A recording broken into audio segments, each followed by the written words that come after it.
afternoon, ladies and gentlemen. You're welcome to the midday bilingual news on Équinoxe Television. Pascal Tanke, bon après-midi. Très bon après-midi, Glory Mala, mesdames, messieurs, bon après-midi et bienvenue aux 12h bilingues sur Équinoxe Télévision. Merci de nous choisir pour vous informer.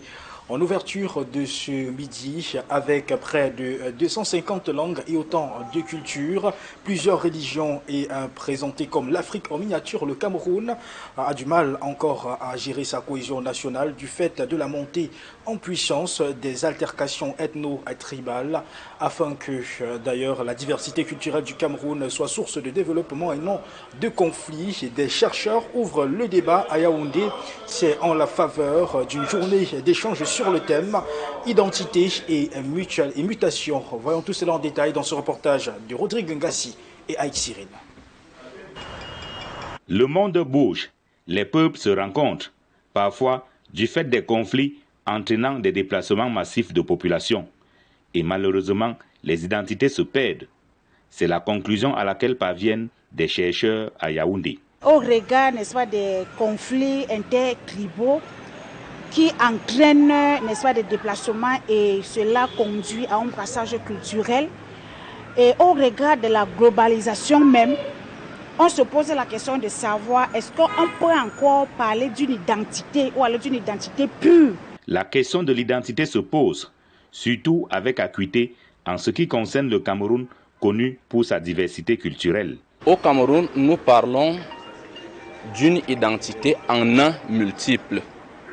Multiple parce que la réalité empirique donne à voir une diversité de culture, une diversité d'identité. Mais cette diversité d'identité converge vers une réalité unique qui nous permet de dire de façon certaine que tous les Camerounais sont des frères et des sœurs. Mais cette diversité qui fait la spécificité et surtout la fierté du Cameroun est souvent source de conflits. Avec 250 langues traduisant autant de cultures, le Cameroun a mal à sa cohésion nationale, fragilisée par la montée en puissance de l'extrémisme ethno-tribal.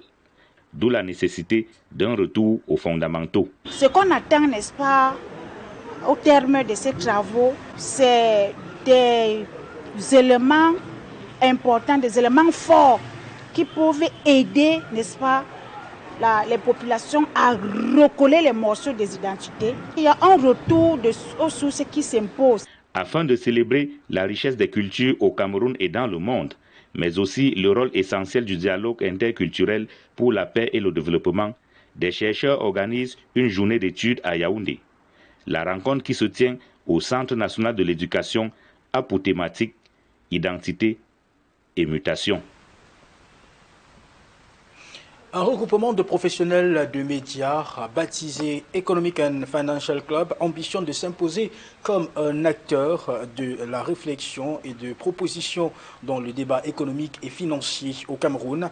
Réunis en assemblée générale, des membres donc ont procédé à la mise en place du bureau exécutif qui sera chargé de piloter les activités de la jeune organisation. C'est un public reportage. Economic and Financial Club, voilà une dénomination qui va désormais claquer dans le monde économique et financier. L'Assemblée générale constitutive de ce think tank, qui est désormais formalisée, s'est tenue à Yaoundé. Economic and Financial Club se veut être une association, un club élitiste qui réunit des experts de divers domaines, mais ayant trait à l'actualité et à l'activité économique et financière. Donc, ce qui est la particularité de ce club, c'est d'être un peu comme un organe d'aiguillon à la décision. Il se positionne comme l'aiguillon de la décision publique sur des problématiques qui interpellent notre responsabilité commune, notamment en ce qui concerne les questions financières, les questions économiques, les questions existentielles, ce qui concerne notre bien-être au quotidien. Fini donc des réflexions éparses menées par les membres de Economic and Financial Club. On les entendra à travers des activités concrètes. On a commencé virtuellement. Aujourd'hui, on acte l'existence juridique de l'association. Le club ambitionne donc de porter sur lui une série d'activités qu'il va mener au quotidien pour aiguillonner, enrichir le débat économique, le débat public sur des questions financières et des questions économiques. afin que vous, les hommes des médias, afin que les décideurs publics puissent avoir de la matière pour conduire leurs travaux, pour mener à bien les décisions, les politiques qu'ils coordonnent au quotidien. Parmi les membres, l'on nourrit déjà des espoirs pour atteindre les objectifs fixés par l'Assemblée générale.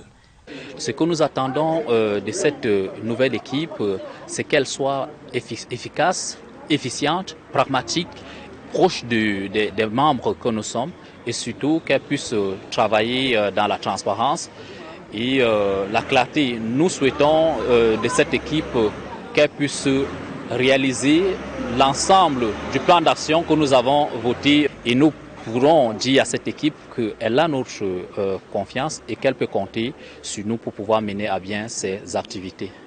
C'est en somme une tradition de la réflexion par les élites ici économiques et financières qui est ainsi mise au service de l'intérêt général. Fondé en 1968 et porté par plus d'un demi-siècle d'engagement au service des communautés, l'hôpital de district de Pété continue de valoriser l'excellence professionnelle. À l'occasion de la fête du travail, plusieurs agents ont été décorés pour leur contribution au rayonnement de cette structure sanitaire devenue incontournable dans le département du Djamare, région de l'extrême nord. Reportage. 21 membres du personnel de l'hôpital des districts de Pété ont été honorés à l'occasion de la fête du travail, célébrée le 1er mai dernier. Ils ont reçu des médailles d'argent, de vermeil et d'or en reconnaissance de leur engagement exemplaire au service des patients. Et en vertu des pouvoirs qui nous sont conférés, nous vous décernons la médaille d'honneur du travail. La cérémonie de décoration empreinte de solennité et d'émotion a été présidée par le sous-préfet de l'arrondissement de Pété, dans la région de l'extrême nord. Elle s'est déroulée en présence de nombreuses personnalités, au rang desquelles autorités traditionnelles, des responsables religieux ainsi que les familles des récipiendaires. Ça fait 41 ans que je travaille à la Fondation sociale. Je suis technicien de laboratoire.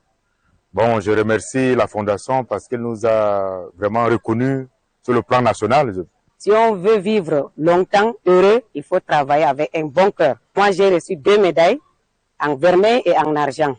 Aujourd'hui, je reçois la 3e médaille en or. Donc, je remercie beaucoup la Fondation sociale suisse qui nous a aidés de long en large dans toute notre famille.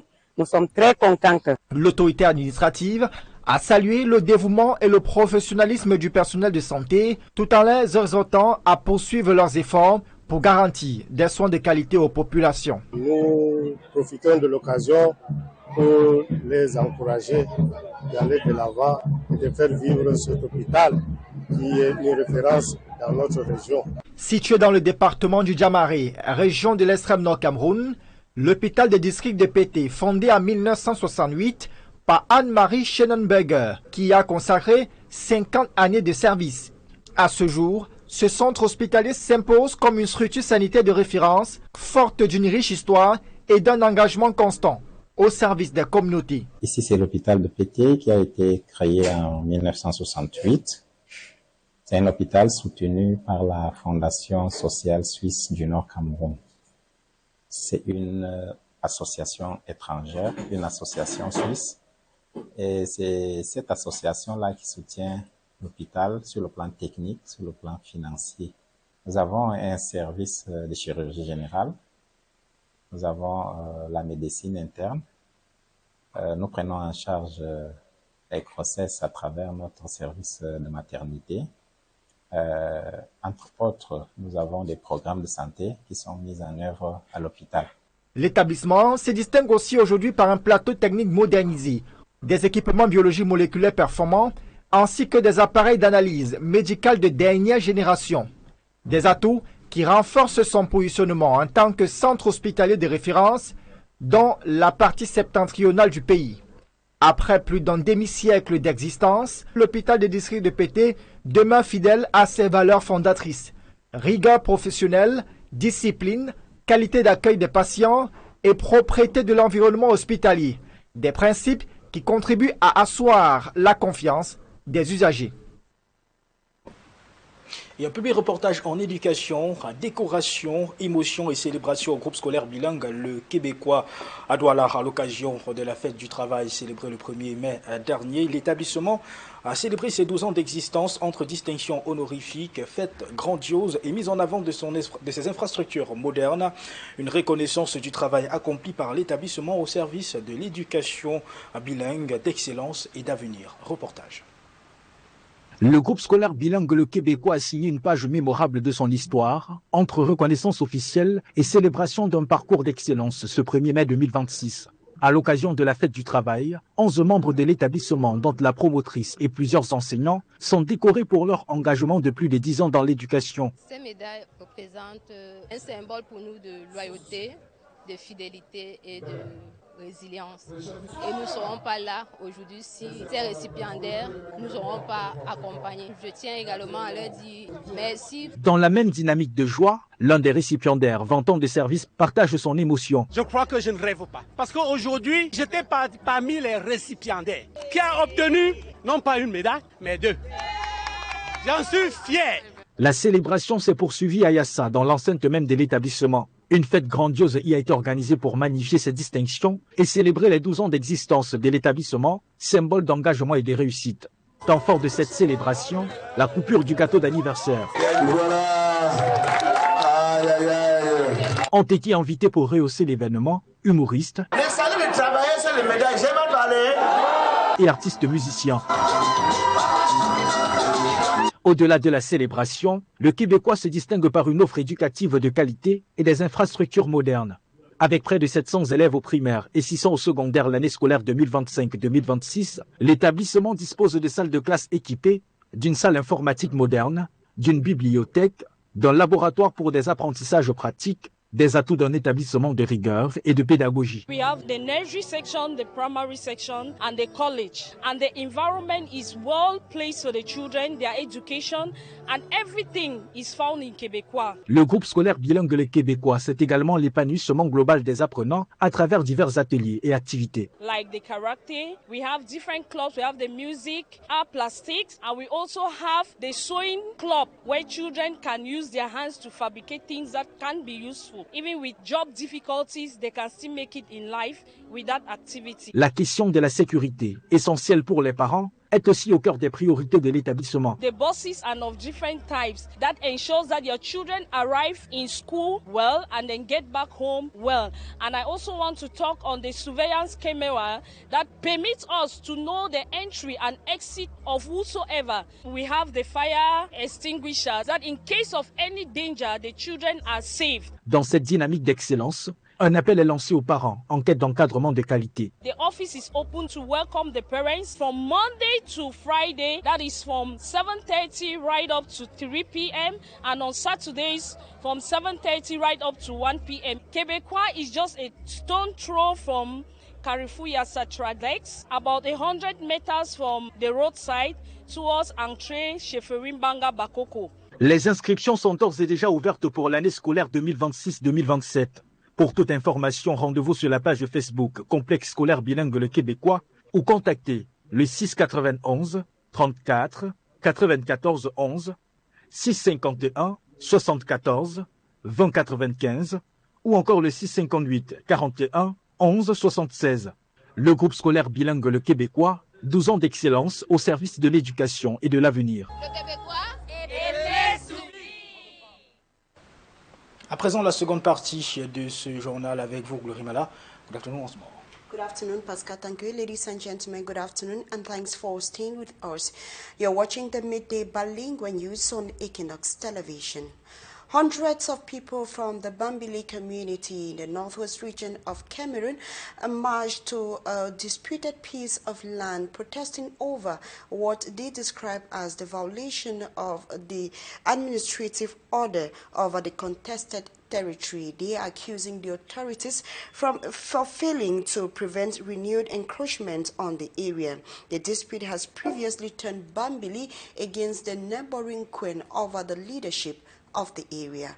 Mbostela visited the disputed land and put together this report. Tension is mounting once again over a long disputed piece of land in Cameroon's northwest region. as hundreds of Bambili indigents staged a protest early this morning toward the disputed area they call Aligi. Carrying peace plans, the protesters accused local authorities of remaining silent while the prefectural injunction order is being violated. We are coming out to beg the government to help us, to beg the chiefs, especially the Nkwen chief. We are not coming out for fight. We are coming out for justice. Among the demonstrators was a 62-year-old retired teacher who says he was displaced from the same land in 1989 after his home was burned during earlier clashes. We were delivered on this particular land, as you see us standing here like that. I constructed my house on this said land. I got married. Then I delivered my children on my plot, which my father gave me. Then the Nkwen people came, or the Banso people came, burned down my house. Our crops have been damaged. Everything that I had is all vanished. Residents also pointed to recently burnt raffia farms and cut trees, accusing neighboring Nkwen residents of encroachment. As the day for here, plenty the broke up. So now the reason that if you look now a good example this, that them burn them, burial ground and day for here, so we don't bury people them. With their compound, they don't broke up. While Bambili residents identify the area as Aligi, a newly erected signboard allegedly by Nkwen residents names it Alongse, with new houses reportedly under construction. It's quite embarrassing to me to see that the people are not building in this unoccupied land of the Nkwen people, but they are building in Bambili land. And for the sake of peace, they should be advised to pack out. We don't wake up today, we come, we don't tell the military, say, we don't come for the work for our land. Since we prefectural order, know them no more work. The conflict has lasted for decades and previously led to deadly violence, but protesters insist today's march was peaceful and aimed at only urging authorities to intervene before tensions escalate again.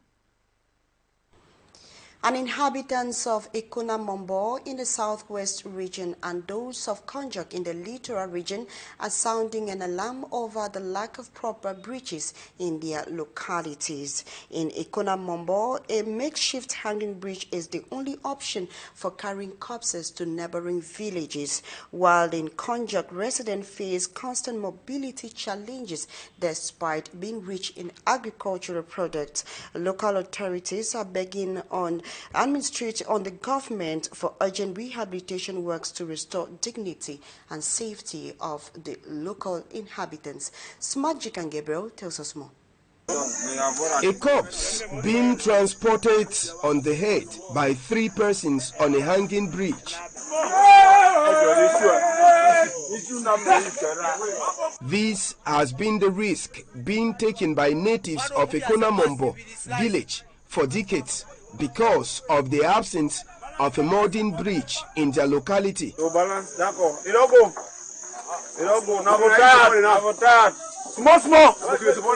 The village, situated in Bangem subdivision, Kupemaninguba division of the southwest region, has a very rich soil with several food crops cultivated, but unfortunately transporting them out of the village remains very difficult. Équinoxe has never seen a modern bridge since its creation, and it's now that the Bangem Council has started the construction of a modern bridge to enable fluid circulation of vehicles into Équinoxe.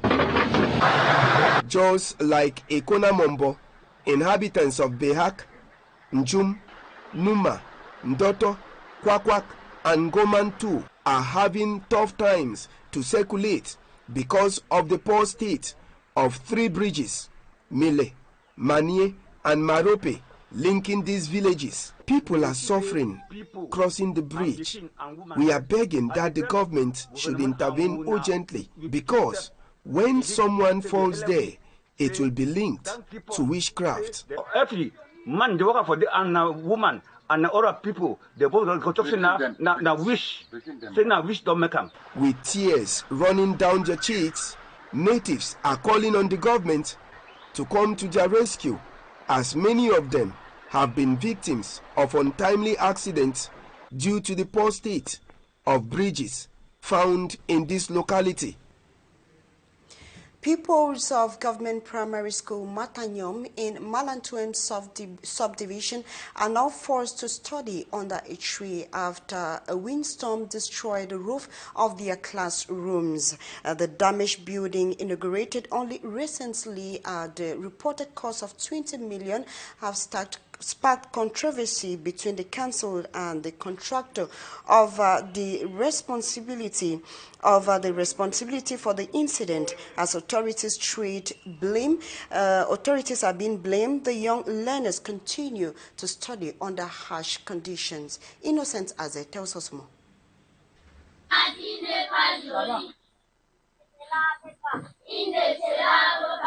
Pupils of Government Primary School Matanyom in Malantuen subdivision, Nous division of Cameroon's West region, are forced to take lessons under a tree in the middle of a thick bush surrounding their school compound.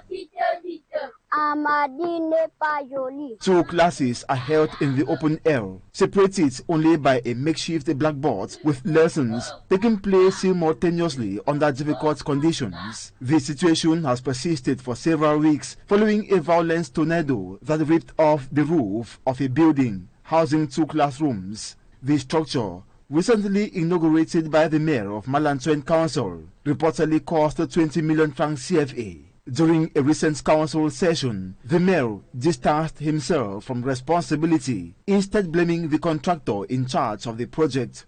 Exposed daily to harsh weather conditions, the pupils and teachers are now appealing for urgent government assistance to return the children to safe and proper classrooms. They demanded au gouverneur de construire notre école. Au gouvernement du Cameroun de nous venir en aide. Au gouvernement de Malantuen de nous venir en aide. Nous fréquentons alors. Contacted on the issue, the contractor awarded the project assured that work will soon begin to re-roof the damaged structure.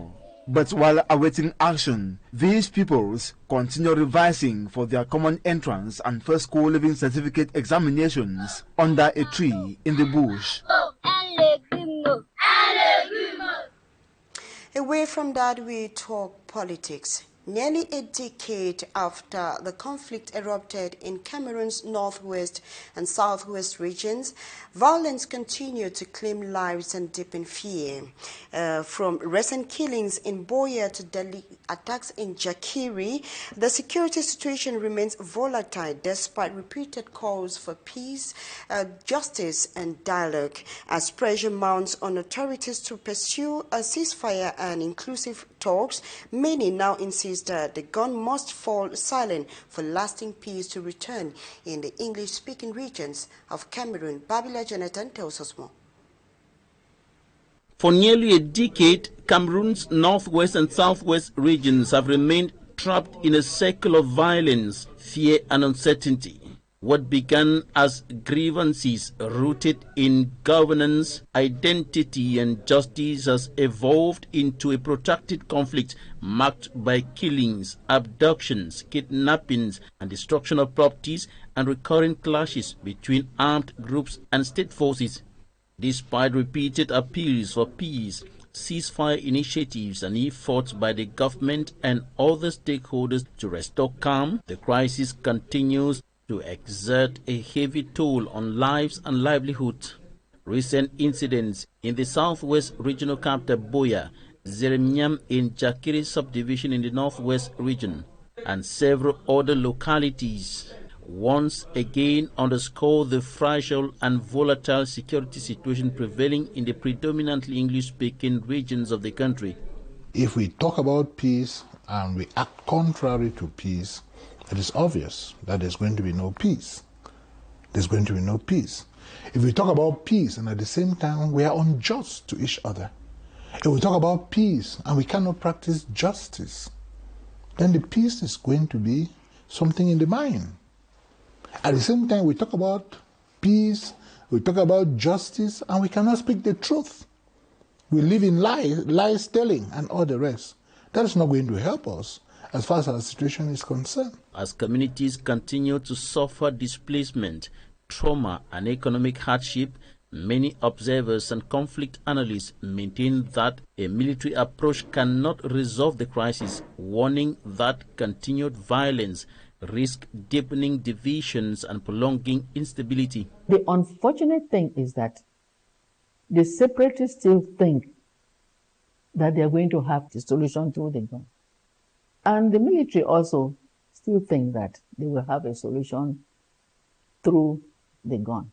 There is a gun that will make the separatists to give up. Okay, now the separatist fighters refuse to go to the DDR center. Some of them have gone, some of them have refused to go there. And you are not going to catch them by force and put them there. So they continue to harass the population. The military is on this side. So where are we? The civilian is caught in the middle. Amid the ongoing conflict, a growing consensus is emerging around one urgent reality. The bloodshed and destruction must come to an end. One more death, either of the military or of the Amba boys, is too much. It's too much. Whenever a military person dies, is killed, that's somebody's husband, somebody's son. When an Amba dies, it's somebody's son, could be somebody's husband. For how long shall we continue killing ourselves? Whether who dies or who, it is important for us, imperative for us to stop these killings.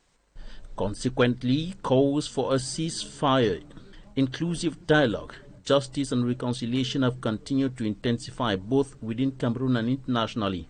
Increasingly, voices from the civil society, religious leaders, political actors and members of the international community are urging the head of state to consider measures such as general amnesty for detainees linked to the crisis and the opening of a truly inclusive dialogue aimed at addressing the root causes of the Anglophone problem and paving the way for sustainable peace. Babila Jonathan, ending the midday bilingual news. Ladies and gentlemen, thanks for your very kind attention. We leave you in the company of more interesting programs. Do have a good day. Pascal, thank you. Bonne journée à vous. Très bonne journée, Glory Mala. Mesdames, Messieurs, merci d'avoir suivi le 12h bilingue sur Équinoxe Télévision. Et merci de nous préférer toujours pour vous informer. Restez en compagnie des meilleurs des programmes sur la chaîne du peuple. Très bonne journée à tous.